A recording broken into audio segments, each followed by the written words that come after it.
n'y a pas de religion là-dedans, à mon avis. Les CPE doivent être là, doivent être disponibles, doivent être publics. Ils doivent être publics, puis si on est capable de se distancer des garderies privées, tant mieux. Parce que dans les CPE, il y a maintenant des services, ils ont l'obligation d'en donner, et le suivi avec l'entrée à l'école se fait de plus en plus, ce qui se faisait pas auparavant.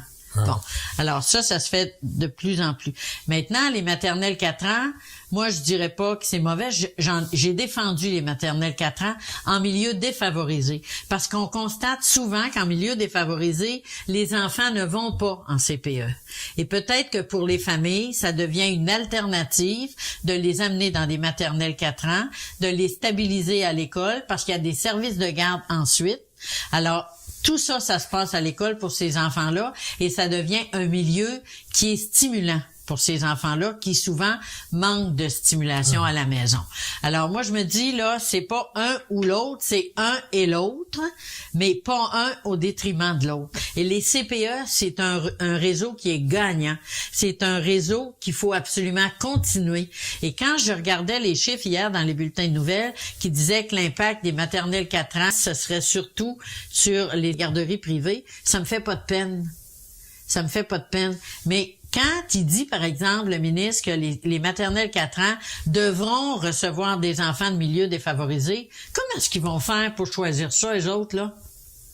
Ça, c'est une phrase pour éteindre les gens qui sont contre les maternelles 4 ans mur à mur. Puis moi, je suis pas sûre qu'il les faut mur à mur, mais je suis sûre qu'il en faut, par exemple, dans des milieux défavorisés, comme on avait commencé à les implanter déjà, là. Puis on avait commencé avec Madame Malavoie et on avait continué avec les gens du Parti libéral qui en avaient ouvert aussi pendant un certain temps. Mais c'est sûr que, tu sais, c'est pas un est bon puis l'autre est mauvais, les deux sont bons. Mais il faut que ça soit offert à la bonne clientèle. Qu'il y ait des études socio-économiques. OK, puis il y en a des études qui sont faites. Tu sais, j'écoute Égide Royer, qu'on a eu souvent comme ressource à la centrale, qui fait l'apogée des maternelles 4 ans. Ben peut-être, mais il y en a d'autres qui font l'apogée d'autres choses, là. Il y a des choix politiques qui se posent. Puis le fleuron que sont les CPE au Québec, là, il faut pas minimiser l'impact de ça. Ça a tellement retourné de femmes dans le milieu du travail, ça a tellement rendu des femmes autonomes, capables, ça a tellement stimulé des enfants qui l'auraient pas été autrement, parce qu'ils sont là depuis le bas âge, puis ça continue. C'est quelque chose qui est évolutif. Et maintenant, les CPE peuvent bénéficier de ressources en appui qui font le lien, sont capables de faire le lien avec l'école, la maternelle 5 ans. Ils pourraient le faire avec la maternelle 4 ans aussi pour les enfants qui feront les deux.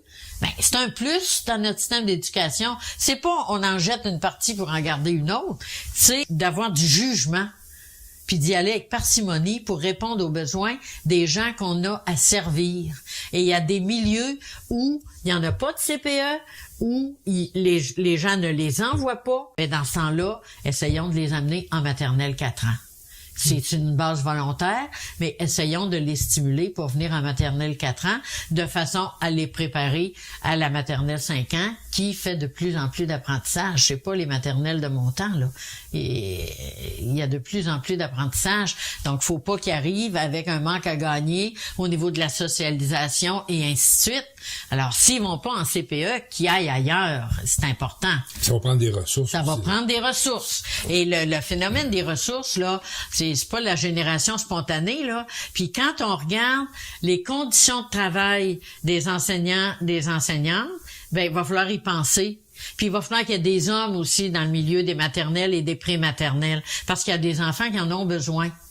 Puis il va falloir que la présence masculine se fasse sentir. On déplore que nos petits garçons ont un manque à gagner au niveau des apprentissages et de la stimulation, mais qu'il y a des hommes là aussi qui stimulent puis qui répondent à certains types de clientèle. Moi, j'ai enseigné dans une école à air ouverte. En 6e année, j'enseignais avec trois hommes en 6e année, puis ils me faisaient fâcher parce qu'ils disaient t'es la seule dans la province au primaire qui enseigne avec 3 hommes. Mais mon Dieu, qu'on était capable de constituer des groupes selon les intérêts et les besoins de nos élèves.